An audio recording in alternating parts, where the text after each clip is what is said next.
All right, we're going to chat just a little bit and talk some more about just your voice and your transition. And you started to say off the camera just a moment ago how difficult it is for you to stay down in your lower voice. Tell us about that. It's once you figure out where your voice is and you've been using it for so long, it usually tends to, that's where your natural voice is going to be. Because I have a few people that know me only from before, I can only speak to them in my masculine voice. It's really difficult to do that. It wants to come back up to my natural voice, which is my female voice now. It also puts a lot of stress on it because there is a lot more bass to it, so the vibrations from that is it makes your voice really sore. It gives you a hoarse feeling, but your voice does want to come back up, so it's hard to stay in that voice. So tell us a little bit more about before you came for voice therapy, some of your experience with you were saying earlier about overshooting the mark and that trying to play around with getting to where you were even before we started. Okay, yeah, what I would try and do is I would go into a falsetto, a really high-pitched falsetto. It usually tends to sound like Mickey Mouse, so if anybody is like wondering if that's right, then yeah, that's right. It's right for the beginning. It is. It is right for I had a gal the other day who said, well, is Tiny Tim okay? I said, that's a perfect thing. Oh, that's right. It's not the end voice, but it's a way to start playing. It's a way to start figuring out where your where your highest pitch can be, and then it also helps with resonance as well, because you don't feel the resonance in your chest anymore. You feel it in your throat. But you do the falsetto. There's a way you tend to soften it, and it tends to sound like Minnie Mouse. It'll go from Mickey Mouse to Minnie Mouse, and even then your enunciation will start to change because the different letters sound different from male to female.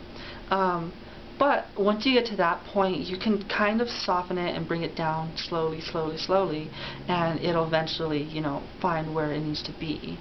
So like I said, it does help with resonance and your enunciation. So what are the things that you think about to try? I know it's very natural for you now, but what are the things you think about or that you had to think about in order to keep it right where it is, because it's just so beautiful? Things that I had to think about was tightness in my throat. I had to keep an eye on it, where I was like, okay, it's getting too relaxed, and I'm falling too far into a deeper voice. And one technique that I really did use was kind of use different people as markers, because I would use my dad. I would talk to him in a very high-pitched voice because he didn't hear the changes in my voice, so I kind of made it noticeable.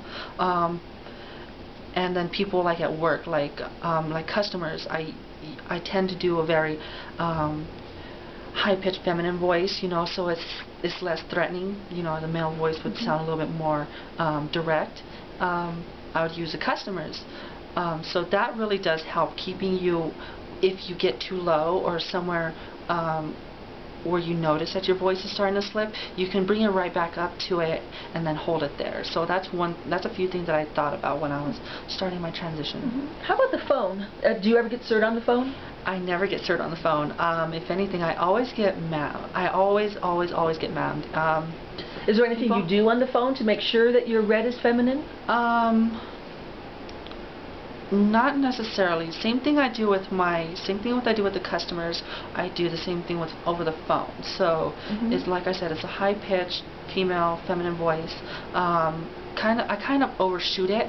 I kind of make it exaggerate it just a little bit, because I mean it is dealing with customers and dealing with representatives, so you kind of have be like overly friendly. And exactly, overly friendly.